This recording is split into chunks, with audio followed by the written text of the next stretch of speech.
Have you ever thought about what a pair of luxury shoes could possibly have in common with a major healthcare decision? Probably not, right? Well, today we're going to connect those two worlds. We're going to see how the psychology behind one, let's say, risky fashion purchase, can actually shine a light on the hidden forces that shape our most important medical choices. So, let me introduce you to Ashley Yu. Her story is going to be our guide. Like a lot of people, she had this dream of owning a pair of those famous Christian Louboutin shoes. You know, the ones with the red bottoms. And her experience is a perfect case study for understanding some really powerful and often totally invisible psychological triggers. The story really kicks off with a number, a big one. Louboutins, they usually sell for over $1,000.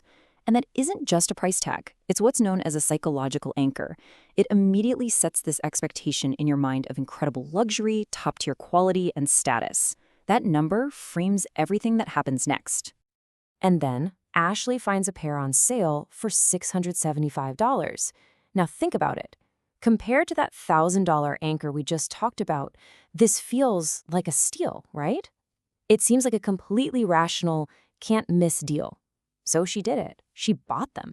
And that initial thrill, that dopamine hit of finally getting her dream shoes, it was real. But here's where the dream collides with reality. In the 2 years after she bought them, guess how many times she actually wore them?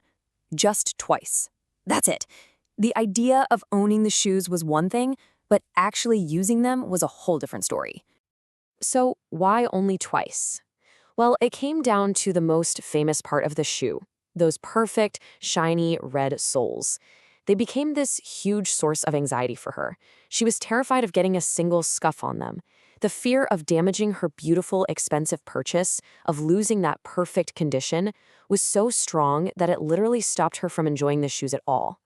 And the end result wasn't feeling glamorous or empowered. It was just a classic case of what we call post-purchase dissonance. You know the feeling. Buyer's remorse. The excitement of the purchase wore off, and all that was left was this nagging feeling that the $675 splurge just wasn't worth it. Okay, so a shoe mistake. Big deal, right? Why does it matter? Well, it matters because the exact same mental shortcuts, the same emotional triggers that led Ashley to regret her purchase are at play every single day in a system where the stakes are, infinitely higher, our healthcare. This is all happening because of this massive cultural shift called healthcare consumerism. The basic idea is that we as patients are now expected to act more like shoppers. We're supposed to weigh our options, compare prices, and make these really informed choices about our own health and care. We're the ones in the driver's seat now. And the financial stakes for the decisions we're making, they're just staggering. The estimated healthcare spending for one person in the US for 2024 is almost $15,000. We're not talking about a pair of shoes anymore. We are managing a financial portfolio bigger than a new car every single year. And this is where the story gets really, really interesting. If you look at this, you can see the US spends almost 15 grand per person. That's more than double what the UK or Canada spends. But even with that luxury price tag, we're seeing worse outcomes, lower life expectancy, and we're dead last when it comes to access to care. So we're paying a premium price for a system that's not delivering premium results. This tells us the problem isn't just about money, it's about the decisions we're all making inside that system.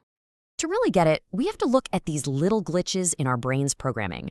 The first one is called loss aversion. It's a fundamental part of being human. The pain of losing something feels about twice as bad as the pleasure of gaining that exact same thing. We are just hardwired to avoid losses at all costs. And this connects perfectly back to the shoes. Ashley's fear of losing the perfect red sole, that's loss aversion in action. Now, think about healthcare. A patient with a high deductible plan might put off a really necessary doctor's visit just to avoid the immediate financial loss of paying that deductible. Even if that delay leads to a much worse and way more expensive health problem down the road, the fear of the loss is what's driving the decision. Okay, next up, we have the anchoring bias. Our brains are funny. They love to grab on to the very first piece of information they get about something. And that first piece, the anchor, then colors every single judgment we make after that, whether we know it or not. And this is where the stakes get terrifyingly real.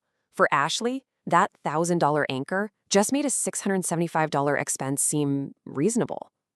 But in a clinic, this bias can be devastating. Let's say a doctor's first impression is that a patient is just anxious. That idea can become a cognitive anchor, causing the doctor to subconsciously downplay later symptoms and maybe miss a life-threatening diagnosis entirely. And finally, there's social proof. You definitely know this one.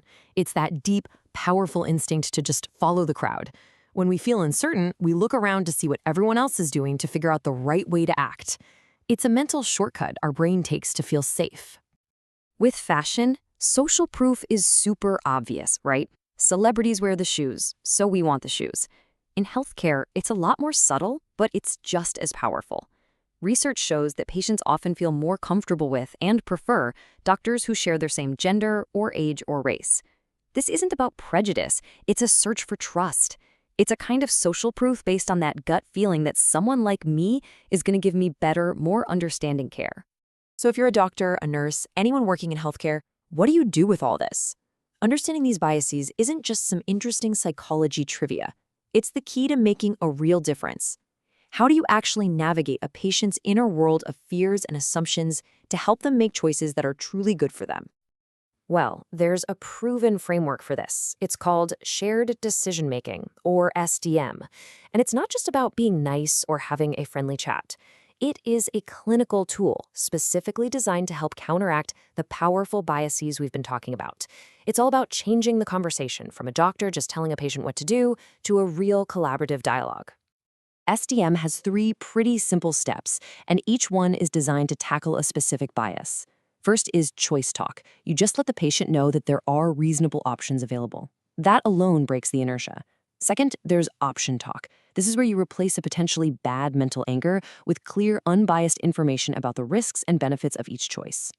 And finally, decision talk. This is where you hit loss aversion head on.